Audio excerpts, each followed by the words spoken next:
Welcome back to the channel. Let's explore together. Yes, I'm wearing a shirt that matches the green screen. Don't worry about it.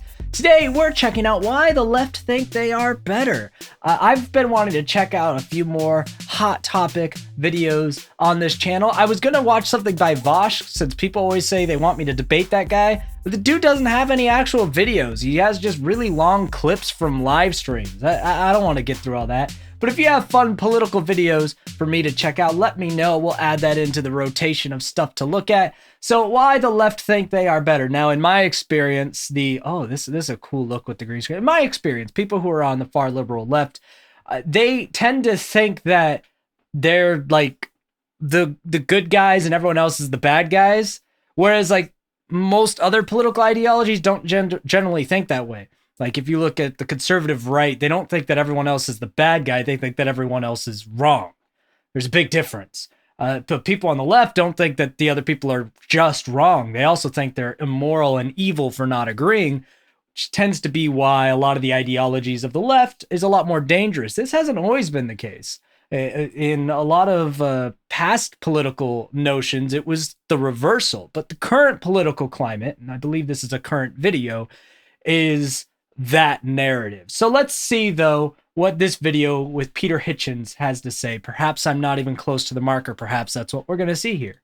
Does history and morality favour the left or the right?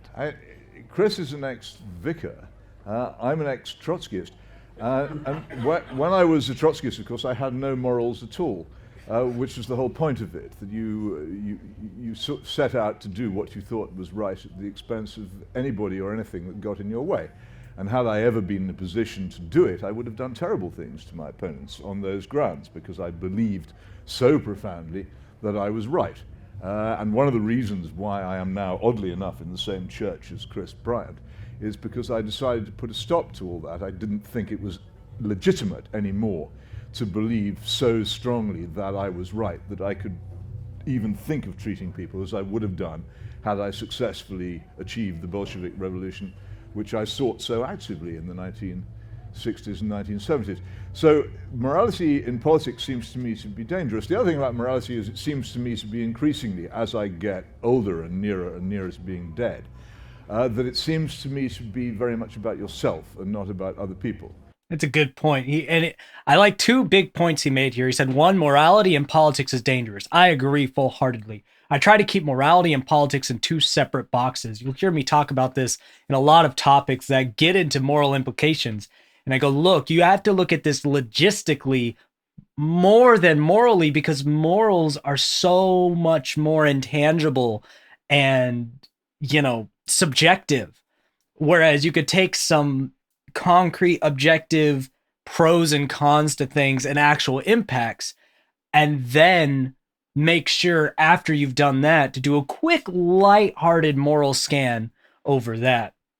And I think that's a lot healthier view of politics. And also, it restricts politics from becoming too overpowering when you don't let politics and morality interact, because then you have your rule of law, which is very limited, and then your rule of moral construct lives in society as a whole rather than being governed and determined. That's one good point he made. And then the second point that he made was, I want him to rephrase it one more time. That it seems to me to be very much about yourself. And that was the other one. A lot of this with people in politics, they hyper-focus on their personal experience instead of focusing on society at large, which is what governing is for. Government isn't for the individual. Government is for the collective whole. And the more you try to make government be about the individual rather than the collective whole, the further from mutual beneficial outcomes you get to, which is why anytime a politician is hyper-focused on individuals, I tend to steer away from them.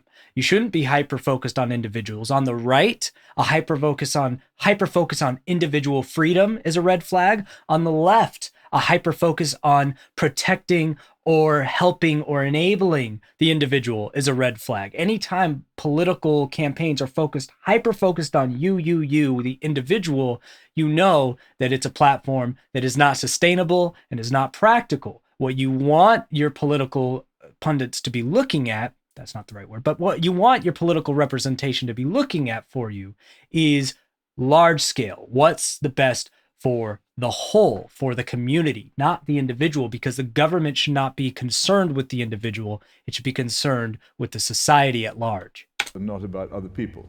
The best definition of morality I ever came across was morality is what you do when you think nobody is looking. I've never heard morality defined that way. That's usually how I've heard someone's character defined, but I do still like that definition. And people sometimes get quite shocked when I say that, but it seems to me an honest appreciation of what it's about. What politicians can do about morality is they can quite often push people into doing things they don't want to do, because they, the politicians, think those things are right, or they can stop people from doing things that they would otherwise like to do. And my great beef about this is that over the past 50 or 60 years, almost every piece of legislation, social or economic, has been designed to make it harder for people, unless they're very rich, to raise their own children, and particularly for women to stay at home and bring up the next generation. That has been a huge thing that's been done a lot.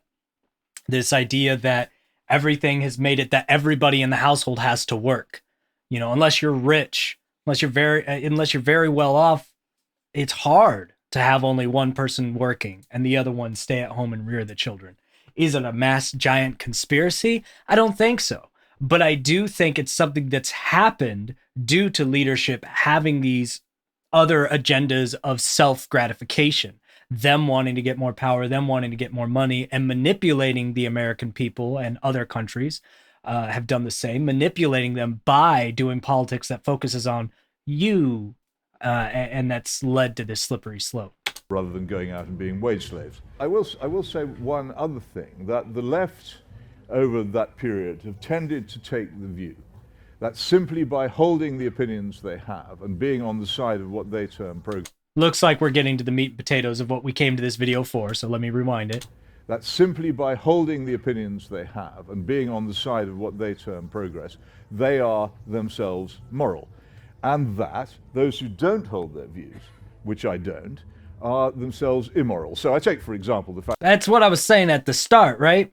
Where people on the left don't just see it as, I have the better, smarter policies and you don't. They see it as, I am in the moral right of progress. I'm on the right side of history, you hear them say. And that's delusional. It's absolutely delusional. And that's what's dangerous about it, is the delusion of it. To think that one side is the moral high ground and the other side is not, is absolute narcissistic delusion. And that's why you get a lot more narcissistic personalities on the left politically than on the right currently. It's not that it's always been this way, but that's how it is right now. The fact that I happen to think that capital punishment is sometimes justified in the case of heinous murder. Absolutely. Capital punishment is justified. Why wouldn't it be? And this is a moral argument. This isn't a moral objective. It's not objectively moral or immoral, right? This is something where you have disagreements and reasons, different moral compasses and different reasons for it. There's not an absolute governing force over this conversation, but there's good reasons for or against capital punishment. I strongly am for capital punishment if there is indisputable evidence, not if someone has to be tried for murder and convicted, but if someone is red-handed or undisputable DNA evidence, things where you didn't have to put them through trial, right, to convict. It was just known. The trial was just a determination of punishment. Those cases should be, up for capital punishment, in my opinion, because there's no chance of accidentally executing someone who is innocent in those situations. And there are times when I think someone does, abandon their right to living. That's a thing that you can do. Now, you can argue about this with me and you can disagree with me about it, and I will happily take you on. But the reaction of most self-described civilized persons in London to any suggestion of that kind is to recoil like a salted snail from me as a person, because I am so evil that I hold this view. And this seems to me to be a major problem in public discourse. You cannot really debate. That's why there's safe spaces and stuff, because these people have indoctrinated themselves so deeply into delusion that they think they have a moral high ground, which actually causes them to become very bigoted. Bigoted means that you're violently opposed to to views different from your own. They've tried to redefine that word, but that's what bigotry means. So it makes you very bigoted, very ignorant, very naive to the world around you, very toxic. All the things that the left always talks against is what they are. There's a lot of projection on the left side of politics, on the right side as well, but right now we're talking about the left. But there's a lot of projecting when you look at people who are politically left, projecting about hypocrisy, projecting about bigotry, projecting about being naive and ignorant. And that's just a natural psychological reaction when someone does start to become delusional and brainwashed into a cult-like mentality. Against anybody who despises you. Which, just think about your average religion and or cult. That's the mindset, right? Anyone who doesn't agree with the religion, anyone who doesn't agree with the cult is an outsider. They're dangerous, they're bad, they're automatically immoral. And you find that those people in those institutions are very ignorant to anything outside of their institutional view. That's the left. The left is its own cult and religion currently. Again, I want to keep saying currently. It hasn't always been this way. It's just that way right now. And I find that it's very difficult a lot of the time to actually hold debates, because very rapidly the rules of reason and logic and the presentation of fact in support of argument flies out of the window. And it becomes about who and what you are. And that seems to me to be a major problem with almost all modern political discourse. The left think they're right, and not merely that, they think they're better people. He hit the nail on the head. I enjoyed that. I enjoyed that discussion. That guy nailed it. Oh, I need to get a thumbnail here. Let's see. What's a good thumbnail? This gentleman, immoral. So Peter Hitchens. Never heard of him before, but I like the cut of his jib here. I don't know how much we'd agree on everything, but I enjoyed this little talk. Let's get into a thumbnail moment here. We're gonna. Oh, sorry, Peter. Didn't mean to move you like that. Look at my transparent shirt. Just go with a little. All right, if you enjoyed that, let me know.